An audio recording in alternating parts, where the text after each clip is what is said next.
की भाषा बोलते होंगे, रहन सहन अलग होगा, खान पान अलग होगा, लेकिन चित्ती एक है। चाहे पूर्वोत्तर भारत हो, चाहे पश्चिमोत्तर हो, कश्मीर से कन्याकुमारी तक, वही चित्ती लोगों को एक सूत्र में ग्रसित करती है और उसी चित्ती के माध्यम से एकात्मता पैदा होती है। उस एकात्मता से एकात्म भाव पैदा होता है और उसी को अंग्रेजी में नेशनल इंटीग्रेशन कहते हैं। यूनिटी तो भौगोलिक एकता को बोलेंगे, देश की एकता को बोलेंगे, लेकिन एकात्मता देश के समाज के अंदर विभिन्न प्रकार के रहन सहन के बावजूद भी जो चीज जोड़ती है वह संस्कृति है। दीनदयाल जी इसको इस भाव से लेकर चलते थे। ये कैसे बनी रहे, इसको तोड़ने वाले भी लोग लगे हुए।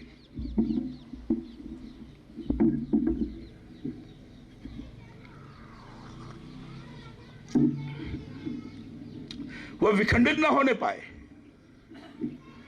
और इसलिए दीनदयाल जी कहते थे ये समाज जैसे व्यक्ति का शरीर है वैसे ही ये भी एक शरीर है।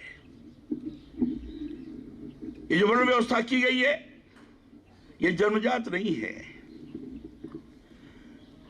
ये तो आने वाले क्रम में समाज रूपी शरीर के जो विभिन्न अंग हैं उन अंगों के स्वरूप में उनको व्यवस्थित किया गया है। और चाहे पुरुषत्व का उदाहरण दे लीजिए, चाहे और भी पुराणों में संहिताओं में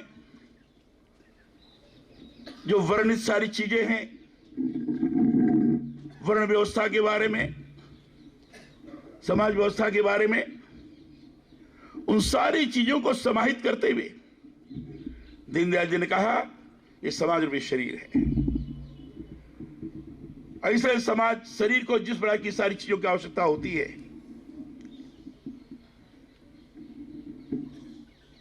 बुद्धि को स्वस्थ रखने के लिए बौद्धिकता की जरूरत पड़ती है, आत्मा की शांति के लिए, आत्मा को और विस्तार प्रदान करने के लिए उसके लिए आध्यात्म की आवश्यकता होती है, शरीर को स्वस्थ रखने के लिए भौतिक आवश्यकताओं की आवश्यकता होती है। ये सारी चीजें ऐसी हैं जो शरीर के को समन्वित रखती हैं, ठीक रखती हैं, मन बुद्धि आत्मा संतुलित होती है। उसी तरीके से समाज के लिए समाज रूपी शरीर को भी इसी तरीके से बनाना पड़ेगा। और इसलिए अगर समाज के बारे में सोचना पड़ेगा तो धर्म अर्थ काम और मोक्ष के आधार पर उस पर हमें विचार करना पड़ेगा, इंटीग्रेटेड तौर पर विचार करना पड़ेगा, संपूर्णता में विचार करना पड़ेगा। और संपूर्णता में विचार करने के लिए एक दूसरे का सामंजस्य बैठाना पड़ेगा और एक दूसरे का सामंजस्य बैठाना यही एक मानववाद का दर्शन है।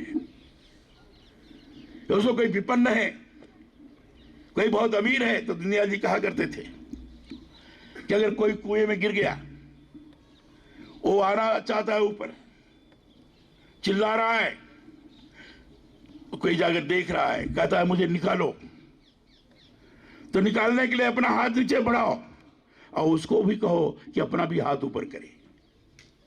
वो अपना हाथ ऊपर करे, अब अपना हाथ नीचे करके उसको पकड़ कर ले आओ। इसलिए समाज जो विपन्न है, कुछ वो काम करे, कुछ आप काम करो, समाज को उस तरीके से व्यवस्थित रखा जा सकता है। और इसलिए दीनदयाल जी अर्थशास्त्र का जो मूल सूत्र था, उन्होंने कहा उत्पादन में बढ़ोतरी, उपभोग पर संयम और वितरण में समानता, सब आ गया आपका। इसमें समाजवाद भी आ गया, उसमें पूंजीवाद भी आ गया, सब चीज आ गई। और उसने औसत पर विश्वास नहीं करते थे। जिसको जितनी आवश्यकता है उतना रोटी उसको मिलनी चाहिए कि भाई तुम अगर हमारे देश पर गड़बड़ करोगे तो तुम्हें बच नहीं पाओगे, इसलिए हम तुम्हें क्षमा करते हैं। राष्ट्र की सीमाएं, देश की सीमाएं, इसका पहले ज्ञान होना चाहिए। बहुत वर्षों तक ज्ञान ही नहीं था। चीन हमारे देश में घुसा हुआ था, हमें ज्ञान ही नहीं था। अपने देश की सीमाओं का ज्ञान और उसकी अनुरूप व्यवस्था, सीमा की हम सुरक्षा ढंग से कर सकें, सीमा सुरक्षा के लिए उस स्थान पर उस पर का बल अब तो हुआ है काफी, चाहे सीमा सुरक्षा बल हो, चाहे एसएसबी हो, इस पर कई फोर्स बने हैं, उसका बल। और उसके बाद अगर युद्ध की नौबत आती है तो उसके लिए सैन्य की तैयारी प्रभावी तौर पर होना जरूरी है। दुर्भाग्य रहा कि बहुत दिनों तक इसके प्रति उपेक्षा बरती गई। जिस तरीके से तैयारी होनी चाहिए थी, तैयारी नहीं हो पाई। और उस तैयारी इसलिए नहीं हो पाई कि सोच की विकृति थी। सोच की विकृति का ही परिणाम था 1962 के चीन के द्वारा जब आक्रमण किया गया, तो उस आक्रमण में बाद में सदन के अंदर बताया गया, अरे भाई जहां चीन आया है वहां कुछ पैदा नहीं होता है। तो उसमें महावीर त्यागी जी एक सांसद थे, नाम सुना होगा आपने, देहरादून से थे, वो जरा गंजे थे। तो उन्होंने सदन में कहा कि अरे हमारा ये तो गंजा हो गया, इसको काट के निकाल दो। ये हमारा सर तो गंजा हो गया, ऐसा एक भी बाल नहीं है, तो अनपोई गई, इसको काट के निकाल दो। एक हास्यास्पद स्थिति बनी थी। लेकिन धीरे धीरे क्रमशः समझ में आया। बाद में चलकर दीनदयाल जी ने उस बार कई बार कहा था। और इससे उस समय दीनदयाल जी का वैचारिक पक्ष था कि हमें अपने देश की सुरक्षा के लिए, दुनिया को संदेश देने के लिए भी बड़े बड़े देशों को हमें अणुबम बनाना चाहिए। हमें उसमें किसी प्रकार की कमी नहीं करनी चाहिए। सब लोग समझ सके कि हर दृष्टि से भारत सक्षम है। नहीं हो पाया था उस समय। लेकिन एक तारीफ करनी पड़ेगी, 1974 में पोखरण 1 हुआ था, पोखरण नंबर 1 जिसको कहते हैं। तो उस समय दुनिया को संदेश तो गया कि नहीं, भारत भी परमाणु बम की तरफ अग्रसर हो रहा है, ये संदेश तो गया। लेकिन उसके बावजूद भी जिस तरह से तैयारी चाहिए थी नहीं हुई थी। वर्णन बहुत लंबा हो जाए, मैं संक्षेप में कहना चाहूंगा। लेकिन दीनदयाल जी की तरफ क्योंकि दुर्भाग्य से उनकी मृत्यु, उनका बलिदान कह लीजिए, मुगलसराय में हो गया। मैं तो उस समय मैं संघ का प्रचारक था और गोरखपुर में मैं गोरखपुर में प्रचारक था। एक आयोजन होने वाला था, दीनदयाल जी आने वाले थे और मैं तैयारी में लगा हुआ था। इस समय योगी आदित्यनाथ जी जो मुख्यमंत्री हैं, उनके पूर्व के आप नाम सुने होंगे, महंत अवैधनाथ जी, अवैधनाथ जी वहाँ काम में, तो मैं वहीं आया हुआ था। वहीं मुझे खबर मिली कि दीनदयाल जी नहीं रहे। तैयारी में हम लोग लगे हुए थे, कई जिलों के लोग आए हुए थे। अब उस समय लोगों को लगा क्या हो गया। दीनदयाल जी लोगों के मन में रमे बसे थे। एक अद्भुत स्वरूप हो गया था। मुगलसराय की घटना पूरी दुनिया को, मैं उल्लेख करना चाहूंगा, जब कालीकट में उनका पहला भाषण हुआ था तो उस समय डॉक्टर लोहिया का एक आया था भाषण। उन्हें एकदम सार्वजनिक तौर पर उन्होंने कहा था कि मैं नहीं जानता था कि दीनदयाल जी का विचार, जिस पार्टी के अध्यक्ष हैं, उसका विचार इतना क्रांतिकारी है। जो गरीब से गरीब लोगों को कैसे आगे बढ़ाया जा सकता है, ये उनके पास योजनाएं हैं। अगर है तो हम उनके साथ हैं। ये भाषा डॉक्टर लोहिया ने बोला था, हम लोग को याद है अच्छी तरह से।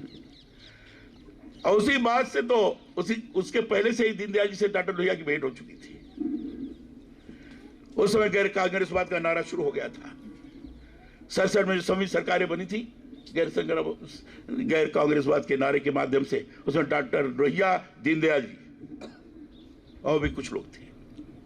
तो दीनदयाल जी के विचारों से सर्वाधिक लोग प्रभावित होते हुए चले आ रहे थे। दीनदयाल जी जब नहीं रहे, एक अद्भुत परम पूज्य गुरु जी ने कहा कि हमारा सब कुछ चला गया, हमारा एक आदर्श शिक्षक चला गया, ये कहा।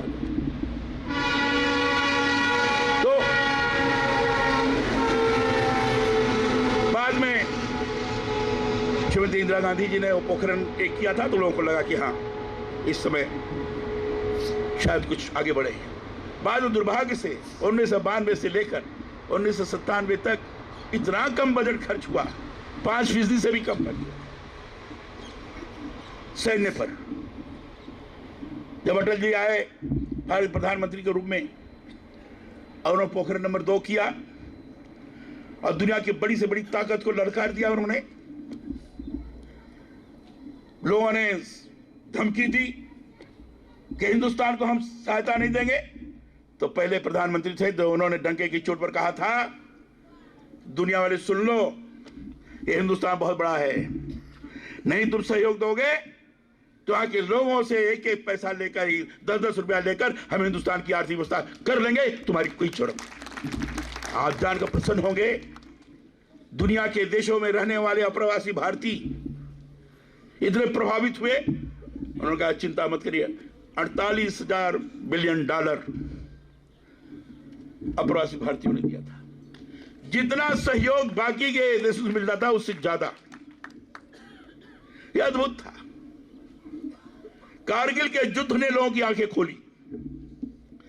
कारगिल के युद्ध से लगा कि हमें और तैयारी करनी चाहिए। हमारे जनरल साहब बैठे हुए, इनको अच्छे से जानकारी होगी।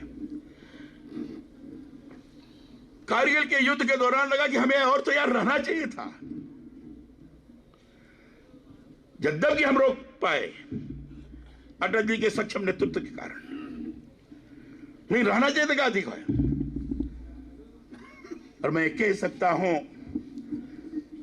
उस समय अटल जी ने दुगना से ज्यादा सैन्य दृष्टि से, रक्षा की दृष्टि से बजट का हिस्सा खर्च किया था। आज तो दुनिया वालों को लगने लगा है हिंदुस्तान में अपनी देश की सुरक्षा की दृष्टि से आधुनिकतम हथियार लेकर किसी भी प्रकार का मुकाबला करने के लिए तत्पर है, चाहे बड़ा सा बड़ा देश क्यों न कोई हो।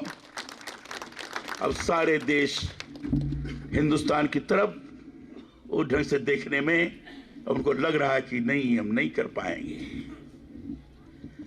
हिंदुस्तान के नेतृत्व की इच्छा शक्ति और देश के अंदर उभर रहा उस प्रकार का राष्ट्रभाव का विचार, यही सुरक्षा को प्रबल बना सकता है।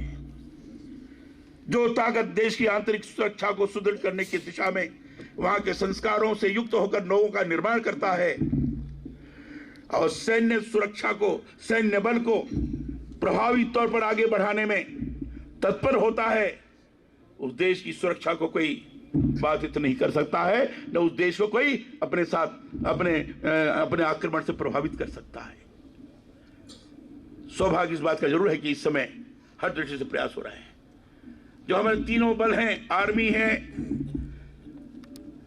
आपका एयरफोर्स है, नेवी है, तीनों का भी कोऑर्डिनेशन नहीं था। अब कभी कभी कोऑर्डिनेशन के अभाव के कारण बड़ी परेशानी जाती थी। कारगिल में एक चीज हुई थी, एक अच्छी बात हुई है। सीडीएफ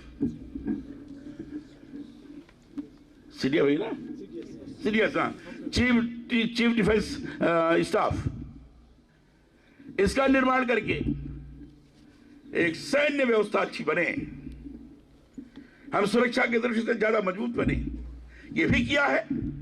और राष्ट्रीय रक्षा नीति के अंतर्गत उन्होंने केवल एक जगह से जो हथियार खरीदे जाते थे अब उसको ओपन कर दिया है। नहीं, बनाओ, बढ़िया हथियार बनाओ। और इतना नहीं, निवेश के लिए भी आमंत्रित किया है। 49% का डिफेंस के अंदर निवेश करें, अच्छे से अच्छे आधुनिकतम हथियार बना सकें, अच्छे से अच्छी टेक्नोलॉजी ला सकें। ये सारी चीजें की गई है। इस बात का द्योतक है कि सुरक्षा के संबंध में दीनदयाल जी के विचार को आज व्यवहारिक स्वरूप प्रदान करते हुए दुनिया के सामने इस ढंग से भारत प्रस्तुत कर रहा है कि भारत हर दृष्टि से दुनिया के नंबर 1 श्रेणी में आने के लिए तत्पर है। उसको कोई धमका नहीं सकता है। एक आज एक ऐसी स्थिति निर्माण हुई है। दीनदयाल जी का ये रक्षा संबंधित विचार अंदर की दृष्टि से, बाहर की दृष्टि से, सीमा सुरक्षा की दृष्टि से, देश को आक्रमण से बचाने की दृष्टि से भी, और अंदर जो आंतरिक सुरक्षा है, आंतरिक दृढ़ता है, उसको मजबूत बनाने की दृष्टि से तैयार हो रहा है। ये ठीक है, ये दुर्भाग्य है कि कुछ लोग उसको बाधित करने का प्रयास कर रहे हैं, लेकिन ज्यादा दिन तक नहीं चल पाएगा। ये ठीक होगा क्योंकि लोगों के मन के अंदर उत्कंठा बनी है। कुछ लोगों के कारण आंतरिक सुरक्षा बाधित नहीं होगी, इतना मुझे विश्वास है। और इस हिसाब से दीनदयाल जी के इस विचार को मूर्त रूप प्रदान करने की दिशा में सब लोग एकजुट होकर आगे बढ़ें। मैं जानबूझकर इस समय संविधान के उद्देशिका को और संविधान के मूल कर्तव्य को जगह पढ़ रहा हूं। और ये इस सरकार ने एक अच्छी बात की है कि उन्होंने प्राइमरी स्कूल के किताब पर जो पहला वाला इनर पेज होता है उस पर उन्होंने उद्देशिका लिखी है, और अंदर का इनर पेज वाला है उस पर उन्होंने मूल कर्तव्य लिखा है। ये मुझे पता है चीफ सेक्रेटरी की सारी ये हमने कर दिया है। मुझे बहुत अच्छा लगा। चलो भाई, अच्छा काम है, कोई हर्ज नहीं है। अब ये चीजें जानने जा रही हैं, लोगों को पता तो लगे मेरा काम क्या है। आपने कर्तव्य देखा होगा, अगर केवल कर्तव्य का पालन नहीं करे तो हमारे विश्वमर सिंह जी ने ठीक कहा कि यही अगर करे तो देश को कोई आंख नहीं दिखा सकता है। केवल मूल कर्तव्य का अनुसरण करे। तो आज सौभाग्य से दीनदयाल जी का विचार हर दृष्टि से मूर्त रूप ग्रहण करते जा रहा है। और आज के अवसर पर, उनके स्मृति दिवस पर, हम सब लोग भी इसी प्रकार का मानस बनाकर और उसको आगे बढ़ाने की दिशा में अपना योगदान प्रदान करें, तो मैं समझता हूं उनके प्रति सच्ची श्रद्धांजलि होगी। यही बात